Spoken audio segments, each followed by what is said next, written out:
बंद की, हमारे पिकेट्स ज़्यादा से ज़्यादा लगें जिससे उनकी क्रॉसिंग बंद हो और फिर ऑफेंसिव लॉन्च करके इनको इंटेलिजेंस बेस्ड ऑपरेशन के ज़रिए हम उनको एलिमिनेट करें। आपने देखा यहाँ पे जितने इम्पोर्टेंट डाकू हैं उन डाकुओं के अगेंस्ट पुलिस ने जब काम किया तो उसमें से काफ़ी मारे भी गए हैं, काफ़ी पकड़े भी गए हैं। तो ये एक इशू है। हम समझते हैं कि पंजाब पुलिस जो यहाँ पे एडजॉइनिंग हमारा सूबा है जहाँ पे भी ये प्रॉब्लम है, हम मिलके मतलब इस स्ट्रेटजी हमने बनाई है। उन्होंने ऑपरेशन लॉन्च किया है, हमने भी यहाँ पे पिछले चंद दिनों से लॉन्च किया हुआ है। तो नेचुरली इस ऑपरेशन के नतीजे में जो इंटेलिजेंस बेस्ड है इसका नतीजा बेहतर आ रहा है और इंशाल्लाह बेहतर आएगा। सर ये ऑपरेशन चल रहा है हमारे कश्मीर, राजनपुर, घोड़की, रेगा खान, ये कंबाइंड ऑपरेशन चल रहा है। इसके अलावा जो डाकू वहाँ ऑपरेशन से फरार होकर बलूचिस्तान की तरफ जा रहे हैं, ट्राई बार्डर जिसको कहते हैं, वो भी सील नहीं किया जा रहा है।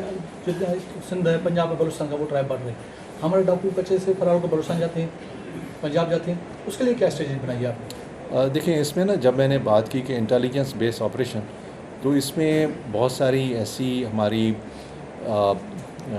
नेशनल इंटेलिजेंस एजेंसीज़, हमारी अपनी स्पेशल ब्रांच और नेचुरली हम तो चाहेंगे कि हमारे साथ रेंजर्स और अदर फोर्सेस भी आएँ, जिसके लिए मैंने लिखा है और इसकी पे बातचीत हो रही है।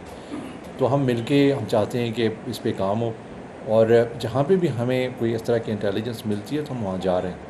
और अगर बलूचिस्तान भी कोई चला गया और हमें इंटेलिजेंस मिली तो यकीन हम उसके पीछे जाएंगे। और अभी तो आपने देखा कि सिंध गवर्नमेंट ने 275 इस तरह के जो डिक्वेट्स हैं जिनके अगेंस्ट बहुत सारा क्रिमिनल रिकॉर्ड है, उन पे उन्हें हेड मनी फ़िक्स की हुई है।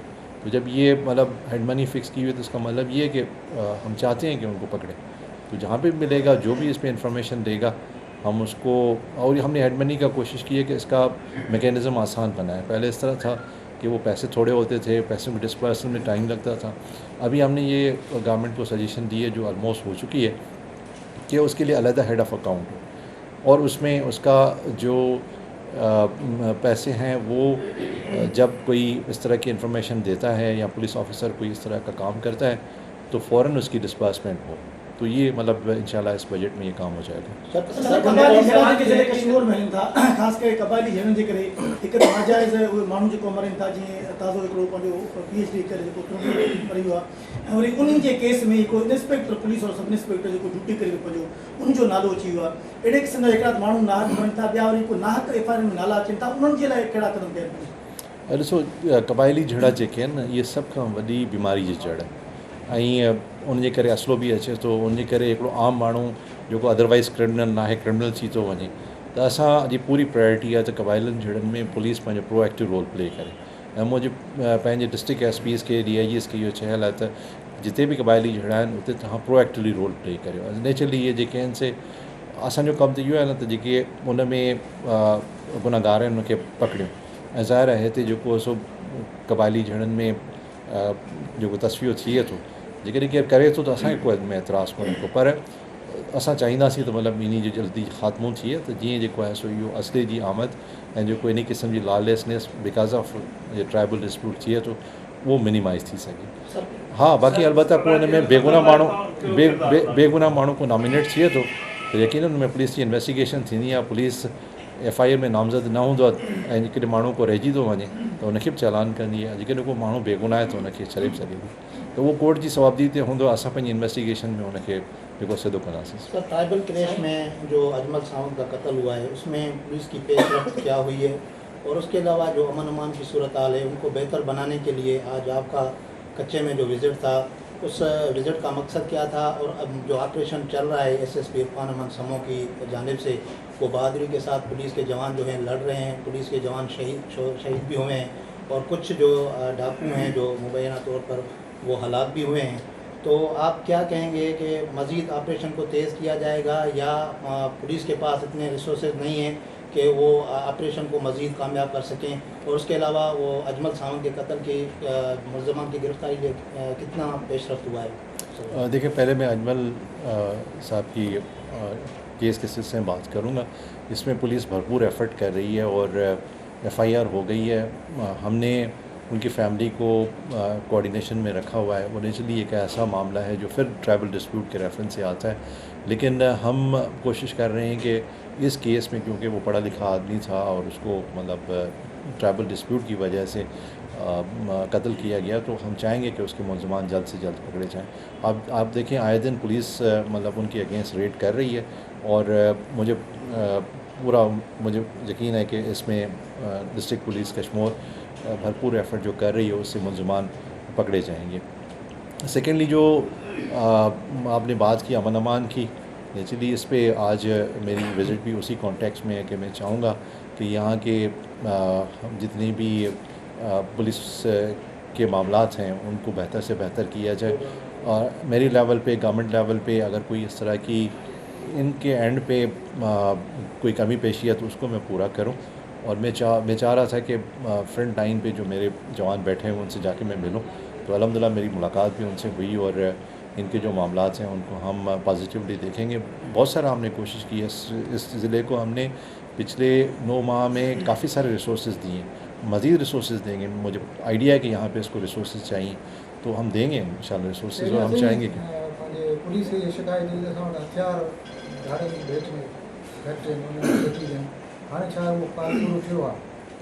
ॾिसो, सभु खां इम्पोर्टेंट शइ जेका आहे न, सा आहे कानून असांजे हथ में आहे।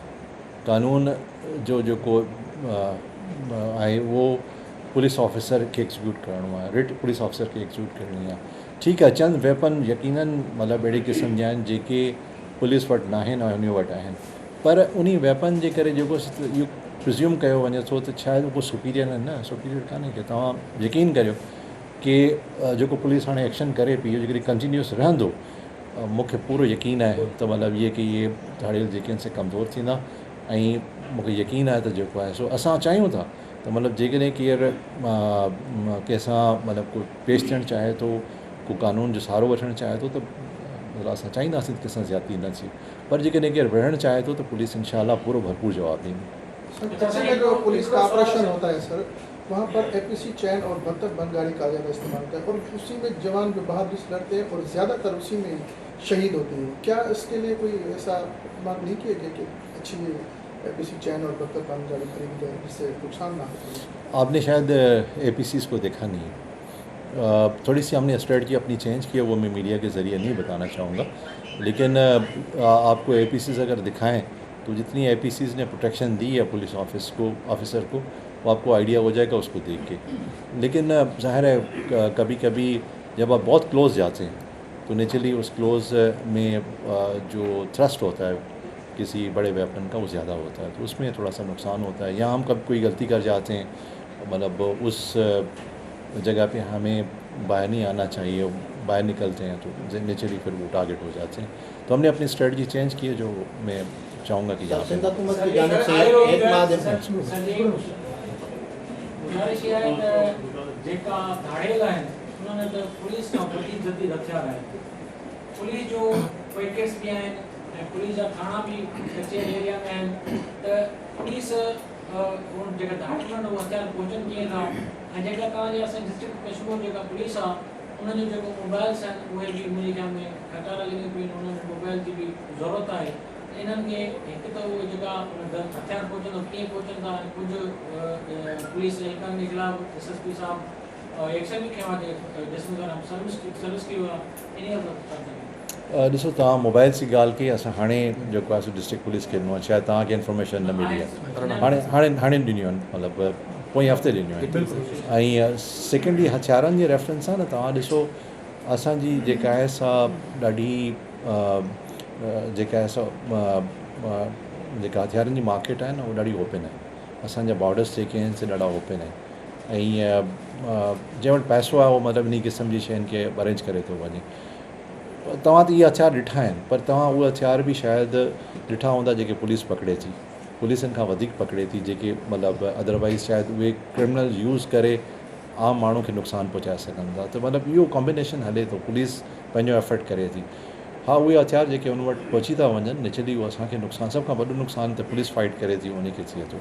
असां कोशिशि कंदासीं त उन खे उहे हथियार आईंदा न पहुचनि, उन जी स्ट्रेटजी असां ठाही आहे। ऐं तव्हां कुझु ॾींहंनि में पाण ॾिसंदा त उहा जेका स्ट्रेटजी छा आहे। अच्छा सर, और सवाल ये करूँगा कि जिस तरह से आपने कच्चे का दौरा भी किया, तो हर मरतबा ऑपरेशनें भी होती हैं, यही डाकू हैं, हम तो देखते आ रहे हैं, मगर इनके खात्मे के लिए आप क्या समझते हैं कि जिस तरह सिंध गवर्नमेंट ने 2 करोड़ 70 रुपये रखे भी हैं ऑपरेशन में, तो फ़ज़ाई ऑपरेशन की ज़रूरत है? आपको शायद इस बात से यकीन नहीं है, लेकिन मैं आपको यकीन दिलाता हूँ।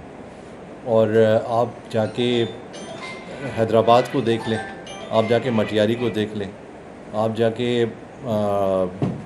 खैरपुर को देख लें, आप जाके नौशहर फ़िरोज़ को देख लें। अल्हम्दुलिल्लाह ये इसी तरह से डिस्टर्ब थे।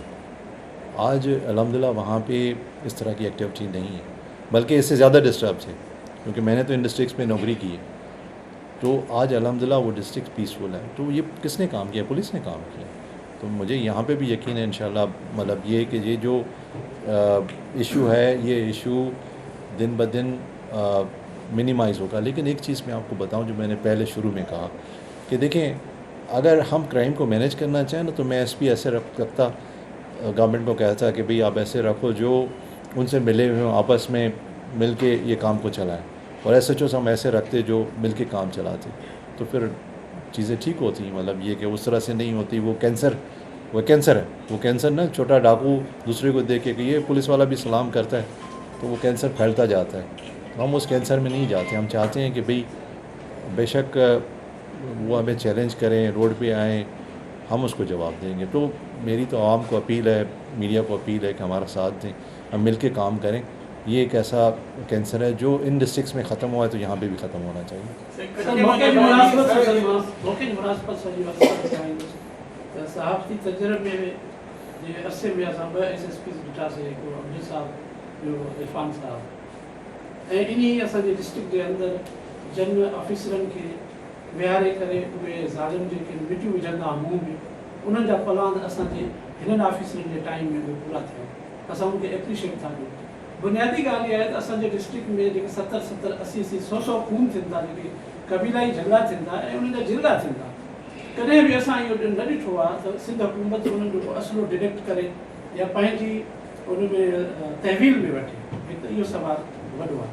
ॿियो इहो आहे त इन पूरी असांजी जेका बॉर्डर हले थी, जेका दरियाई, उन जे अंदरि हिन वक़्तु असांजे अंदाज़े मुताबिक़, मुंहिंजा पंहिंजा सोर्सिस आहिनि, 4 खां 5 अरब रुपए जी स्मगलिंग थी वई आहे। छा तव्हांखे इहा नॉलेज आहे या मुख़्तलिफ़ ॿिया जेके असले जी स्मगलिंग थी वई, छा ॿिया इदारा तव्हां सां कोऑर्डिनेशन में आहिनि या न? या सम्झो था स्मगलिंग जे करे इहो असांजो क्राइम रेशो बि वधे थो ऐं हिन ज़ालिमनि वटि इहे शयूं पहुचनि थियूं ऐं असांजा जवान बि शहीद थींदा? इन मुताबिक़ थोरी का पॉलिसी हुजे स्मगलिंग जे हवाले सां। ॾिसो, तव्हां पहिरीं त थैंक यू, तव्हां पुलिस खे अप्रिशिएट कयो, ऐं थैंक यू कि मतिलबु ऐं इहे मूं हुते पंहिंजे स्पीच में बि चयो तव्हांखे त ॾिसो, हिकिड़ो न क्रिमिनल चाहे थो त उनजी तारीफ़ थिए त दुनिया मतिलबु उनखे महसूसु करे थो, उहो सुठो कमु थो करे। इहो तव्हांजो कमु आहे, आम माण्हुनि जो कमु आहे, त उन शइ खे रोकिजे, उहो चाहे थो। ॿियो मतिलबु जेको तव्हां ट्राइबल डिस्प्यूट्स जी ॻाल्हि कई दफ़ा, हुन में पुलिस एक्शन नथी खणे, ऐं बि इन में कन्विंस्ड आहियां जेका तव्हां चओ था त जेकॾहिं ट्राइबल डिस्प्यूट आहे त पूरी क़ौम नथी विढ़े, उन्हनि जा जेके आहिनि सिलेक्टेड माण्हू विढ़नि था, ऐं उहे मोस्टली क्रिमिनल हूंदा आहिनि, ऐं उन में उन जी जेका आहे सा उन जी हिकिड़ी जेका आहे सा इहा इकॉनमी आहे, क्रिमिनल इकॉनमी आहे, जेका उन ज़रिए सां सर्वाइव कनि था। त हुअणु ई खपे त पुलिस भरपूर एक्शन करे उन क्रिमिनल्स ते जेके ट्राइबल डिस्प्यूट जा ज़िम्मेदार हूंदा आहिनि। असां तव्हांखे यकीन था ॾियूं त असां पूरी कोशिशि कंदासीं त उनजे ख़िलाफ़ु एक्शन खणंदासीं। एफर्ट ई करे सघियो त माण्हू नेक नियती सां, इनशाला असां नेक नियती सां एफर्ट कंदासीं। बाक़ी जेको तव्हां असले जी ॻाल्हि कई, आई बिल्कुलु टोटली एग्री विथ यू कि इहा इन तरह सां जहिड़ी तरह सां नार्कोटिक्स आहे, असलो बि इन तरह सां जेको आहे सो प्रॉफिटेबल मतिलबु इलीगल एक्टिविटी आहे, जंहिंसां माण्हू जेके आहिनि से काफ़ी जुड़ियल आहिनि, जेके इन शइ जे ज़रिए सां कमाइनि था, ऐं ज़ाहिर नेचुरली क्राइम उन सां वधे थो। पुलिस जो कमु आहे उनखे रोकणु, असां पूरी कोशिशि कंदासीं उनखे रोकणु। अच्छा सर, एक बात यह है कि एक तरफ तो पुलिस की जानिब से डाकुओं के खिलाफ जो है वो ऑपरेशन किया जा रहा है, तो दूसरी जानिब पुलिस के ऐसे काले भेड़े हैं जो कि डाकुओं के जो है सहूलतकारी में मुलविस हैं, तो उनके खिलाफ आखिर खातिर ख्वाह तबाकीन है कि उनके खिलाफ कार्रवाई क्यों नहीं की जा रही? मैं शायद ये इतना इसको बात को डिसमिनेट नहीं कर सका जो आप तक ये बात नहीं पहुंची, या आप इस चीज़ को नहीं पढ़ सके। पूरे सिंध में उनके ख़िलाफ़ उनके ख़िलाफ़ एक्शन हो रहा है। यहाँ पे इवन कश्मीर में बहुत सारे ऐसे लोग जो मतलब जिनके ख़िलाफ़ एविडेंस आया वो डिसमिस किया गया। ना सिर्फ ये कि मैं कहता हूँ उनको डिसमिस करें, जिनके ख़िलाफ़ एविडेंस क्राइम का आता है उनके ख़िलाफ़ केस रजिस्टर्ड करें। तो बहुत सारे लोगों के ख़िलाफ़ मतलब ऐसे जो थे उनके ख़िलाफ़ केस रजिस्टर्ड किए, उनको डिसमिस किया गया। और ऐसे जो ग्रे हैं जिनके बारे में अभी थोड़ा सा हमें आइडिया नहीं हो रहा और कोई ऐसा एविडेंस नहीं है, लेकिन हम समझते हैं कि उनकी एक्टिविटीज़ वो मुनासिब नहीं है, तो फिर हम उनको शिफ्ट कर रहे हैं, हम उनको दूसरे दूर के डिस्ट्रिक्ट में भेज रहे हैं। तो भरपूर एक्शन हुआ है और हो रहा है उस पर।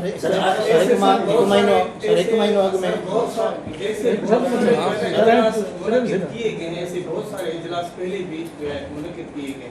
तो अब आपने आज कच्चे के इलाके में भी विजिट किया है, तो आप समझते हैं कि इस मरतबा जो है डाकुओं के खात्मे तक पुलिस का ऑपरेशन जारी रहेगा? देखिए, मैंने सवाल का पहले जवाब दे दिया और मैंने मिसालें देके आपको समझाया कि बहुत सारे ऐसे डिस्ट्रिक्ट हैं जिसमें अल्हम्दुलिल्लाह अभी वो अमन अमान है। तो यहाँ पे भी आप उम्मीद करें, आप पुलिस के साथ मिलकर काम करें, इंशाल्लाह बेहतर होगा।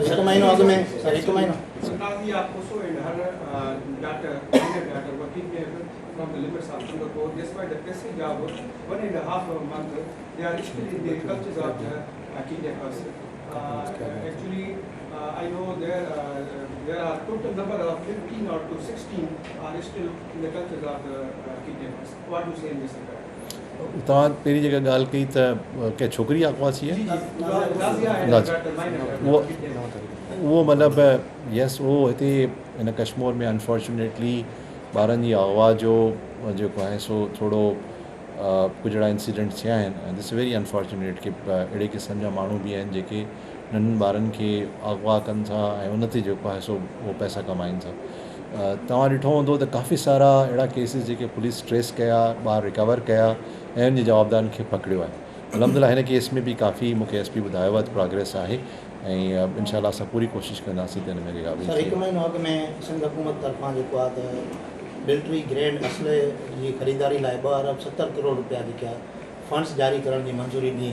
छा उहे फंड्स जेके आहिनि उहे उन असले जे लाइ जेको उहो मिलिया आहिनि, ऐं छा उहो ग्रैंड ऑपरेशन कॾहिं शुरू थींदो या उहो शुरू थियणु वञे?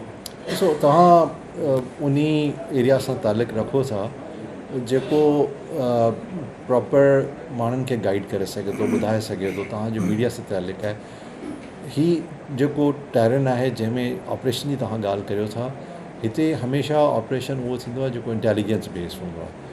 ग्रैंड ऑपरेशन जेकॾहिं कंदी त उहा जेका आहे असां पोइ नेचुरली असांखे तमामु वॾे लेवल ते सोचणो पवंदो, जंहिंमें फ़ज़ाया बि अचे, जंहिंमें जेको आहे सो आर्मी बि अचे, मुश्तरका मतिलबु उहो उन क़िस्म जी ऑपरेशन जेको आहे थींदो। पर आउं सम्झां थो त पुलिस में उहा कैपेसिटी आहे। पुलिस इंशाल्लाह पहिरीं बि जवाबु ॾिनो आहे। पुलिस जेको आहे सो पंहिंजी स्ट्रेटजी ठाहे पई ऐं उन पहिरीं बि जेको आहे सो एफर्ट कयो आहे। जेके इहे असां गवर्नमेंट खे लिखियो त असांखे इहे जेके आहिनि से इक्विपमेंट ऐं वेपन ॾिना वञनि, त गवर्नमेंट कैबिनेट जेको आहे सो महिरबानी कई, असांखे उहे पैसा मंज़ूर करे छॾिया। उन में 2 शयूं आहिनि। हिकिड़ा उहे जेके आहिनि से वेपन जंहिंजी परमिशन जी ज़रूरत न आहे असां वठी सघूं था, अदरवाइज़ अॻु में बि असां वठंदा आया आहियूं। उनजो जेको आहे सो पैसा हाणे ट्रांसफ़र थियण वारा आहिनि। कल्ह जी डेट ताईं इहो त उहे पैसा जेके आहिनि से फाइनेंस वारा ट्रांसफ़र पिया कनि। जीअं उहे पैसा ट्रांसफ़र थींदा त असां जिन वेंडर्स खां उहे इक्विपमेंट्स वठिणा आहिनि असांजो उन सां अॻु में वर्कआउट थियल आहे ऐं उहे जेके आहिनि से इक्विपमेंट होपफुली जल्दी अची वेंदा। उहे तक़रीबन अधु खां वधीक आहिनि ऐं जेके अधु खां घटि आहिनि उहे मिलिट्री ग्रेड्स जा आहिनि। उन जे लाइ परमिशन गवर्नमेंट ऑफ सिंध जेका आहे सभु मिनिस्ट्री ऑफ डिफेंस खे, मिनिस्ट्री ऑफ इंटीरियर खे लिखियो आहे। होपफुली इन जे लाइ जेको आहे सो असांजा डिफरेंट लेवल ते जेको आहे सो मीटिंग्स थींदियूं ऐं इहो को न को इनजो हल निकिरी वेंदो। आख़िरी क्वेश्चन है त हिन वक़्तु तव्हां ॾिसो था त इरफान साहब हिते एसएसपी मौजूद आहे, दोहियारी ॼाणी बुझी करे इहे वारदातूं कनि था त कंहिं तरीक़े सां, छाकाणि त इरफान साहब मुंहिंजा घेर ॾाढा सुठा कया आहिनि, वारदातूं कनि था कंहिं तरीक़े सां हिनखे इरफान साहब इन जे रिएक्शन में जेके बंद जे इलाइक़ा आहिनि 100 जे लॻभॻि उन्हनि जे ख़िलाफ़ उते मोर्चा ठाहे करे हुननि सां सीनो साहिब तव्हां छा सम्झो था तव्हां इन जे जेके एतिरा 100 जेके टिकटूं काइमु कनि था उन जे लाइ पुलिस नफ़री जो तव्हां इंतज़ाम कंदो नई भर्ती कंदो या उन्हनि जे लाइ के फंड्स बि तव्हांजे तरफ़ां मिलिया आहिनि जेके 100 टिकटूं लॻनि था हिकु टिकट में अंदाज़न 5 खां 7 लख रुपया हिकिड़े टिकट में जेका ख़र्च थिए थो उते पुलिस नफ़री हिते नफ़री असां वटि आहे नफ़री तव्हां मुंहिंजो कंदो या उन्हनि जे लाइ तव्हां फंड्स मुहैया कया आहिनि इन सवाल जो जवाबु आउं तव्हांखे अॼु नथो ॾियां इन सवाल जो जवाबु तव्हांखे हली उते महीने खां पोइ ॾेखारींदुसि।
बिस्मिल्लाहिर्रहमानिर्रहीम। मैं उर्दू में बात करता हूँ तो फिर देखें ये इस एरिया में किडनैपिंग पर रैंसम की अगर हिस्ट्री आप ट्रेस करें तो ये पिछले कोई 40 ईयर्स से और वो टाइम जिस टाइम में पुलिस ने क्राइम को मैनेज किया उस टाइम पे ये तासर दिया गया कि अमन अमान है।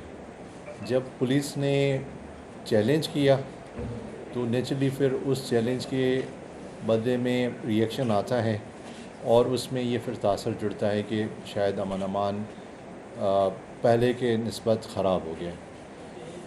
दो हमारे पास रास्ते हैं एज एन पुलिस फोर्स। एक ये कि हम क्राइम को मैनेज करें या डिक्वेट्स को उसके अगेंस्ट हम फाइट करें।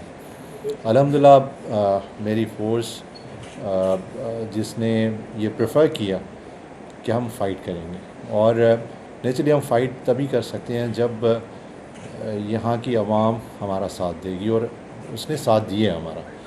और हम मिलके हमने ये फ़ैसला किया है कि हम अपनी स्ट्रेटजी को इस तरह बनाएंगे कि नेचुरली जब आप अच्छे ऑफिसर्स की पोस्टिंग करते हैं और आपकी नीयत ये है कि हम ऐसा काम करें जिससे यहाँ के लोगों की जान और माल की हिफाजत हो सके, तो नेचुरली आपने फिर जब एसपी को अच्छा पोस्ट कर दिया तो वो फिर नीचे अपने एरिया में जो सबॉर्डिनेट ऑफिसर्स हैं उनको अच्छा पोस्ट करेगा। तो हम इस स्ट्रेटजी पे काम कर रहे हैं कि इनको बेहतर रिसोर्स दे के, बेहतर वेपनरी दे के, बेहतर इक्विपमेंट दे के इनको कैपेसिटी को बढ़ाएं, और हम ना सिर्फ डिफेंसिव मैकेनिज़्म को, जिसमें हम कोशिश करेंगे कि बंद की हमारी पिकेट्स ज़्यादा से ज़्यादा लगें जिससे उनकी क्रॉसिंग बंद हो, और फिर ऑफेंसिव लॉन्च करके इनको इंटेलिजेंस बेस्ड ऑपरेशन के ज़रिए हम उनको एलिमिनेट करें। आपने देखा यहाँ पे जितने इम्पोर्टेंट डाकू हैं, उन डाकुओं के अगेंस्ट पुलिस ने जब काम किया तो उसमें से काफ़ी मारे भी गए हैं, काफ़ी पकड़े भी गए हैं।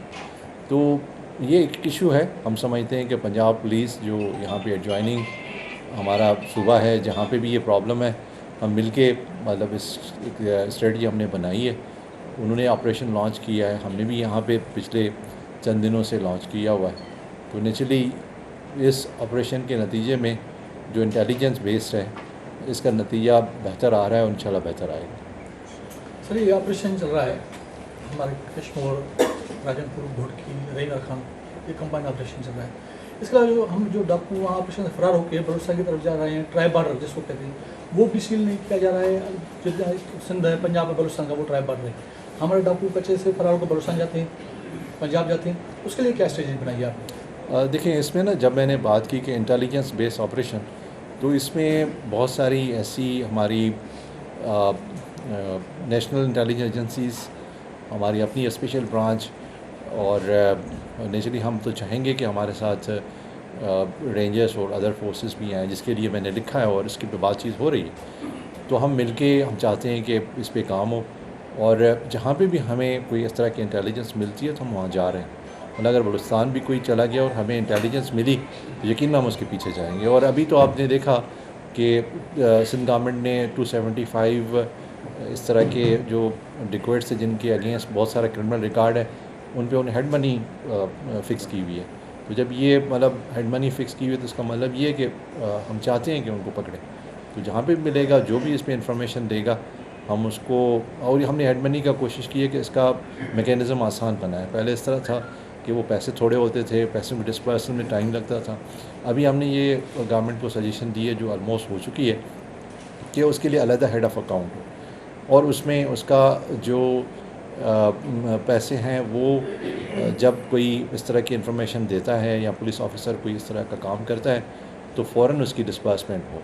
तो ये मतलब इंशाल्लाह इस बजट में ये काम हो जाएगा। कबायली ज़िला के ज़रिए कश्मीर में था, ख़ासि करे कबायली ज़िलनि जे करे हिकु नाजाइज़ उहे माण्हू जेको मरनि था, जीअं ताज़ो हिकिड़ो पंहिंजो PhD करे जेको पढ़ी वियो आहे, ऐं वरी उन्हनि जे केस में हिकु इंस्पेक्टर पुलिस और सब इंस्पेक्टर जेको ड्यूटी करे पंहिंजो उनजो नालो अची वियो आहे। अहिड़े क़िस्म जा हिकिड़ा माण्हू नाहक मरनि था, ॿिया वरी को नाहक FIR में नाला अचनि था, उन्हनि जे लाइ कहिड़ा क़दम कया? ॾिसो, क़बाइली झगड़ा जेके आहिनि न, इहे सभ खां वॾी बीमारी जी जड़ आहे। ऐं उनजे करे असलो बि अचे थो, उनजे करे हिकिड़ो आम माण्हू जेको अदरवाइज़ क्रिमिनल नाहे, क्रिमिनल थी थो वञे। त असांजी पूरी प्रायोरिटी आहे त क़बाइलियुनि झड़नि में पुलिस पंहिंजो प्रोएक्टिव रोल प्ले करे। ऐं मुंहिंजे पंहिंजे डिस्ट्रिक्ट SPs खे, DIGs खे इहो चयल आहे त जिते बि क़बाइली झगड़ा आहिनि उते तव्हां प्रोएक्टिवली रोल प्ले करियो। नेचुरली इहे जेके आहिनि से असांजो कमु त इहो आहे न त जेके उन में गुनाहगार आहिनि उनखे पकड़ियूं।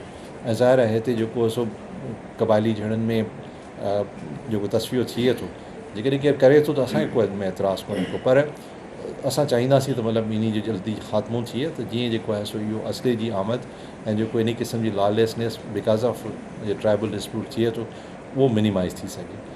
हाँ, बाक़ी अलबत्ता को हिन में बेगुनाह माण्हू को नॉमिनेट थिए थो त यकीन हुन में पुलिस जी इन्वेस्टिगेशन थींदी आहे। पुलिस FIR में नामज़द न हूंदो आहे ऐं जेकॾहिं माण्हू को रहिजी थो वञे त उनखे बि चालान कंदी आहे। जेकॾहिं को माण्हू बेगुनाह आहे त उनखे छॾे बि सघे थी, त उहो कोर्ट जी सवाबदी ते हूंदो। असां पंहिंजी इन्वेस्टिगेशन में उनखे जेको सिधो कंदासीं। सर, ट्राइबल क्लैश में जो अजमल सावंत का कत्ल हुआ है उसमें पुलिस की पेशरफ्त क्या हुई है, और उसके अलावा जो अमन अमान की सूरत हाल है उनको बेहतर बनाने के लिए आज आपका कच्चे में जो विज़िट था, उस विज़िट का मकसद क्या था, और अब जो ऑपरेशन चल रहा है SSP इरफान अमन समो की जानिब से, वो बहादुरी के साथ पुलिस के जवान जो हैं लड़ रहे हैं, पुलिस के जवान शहीद भी हुए हैं, और कुछ जो डाकू हैं जो मुबैना तौर पर वो हालात भी हुए हैं।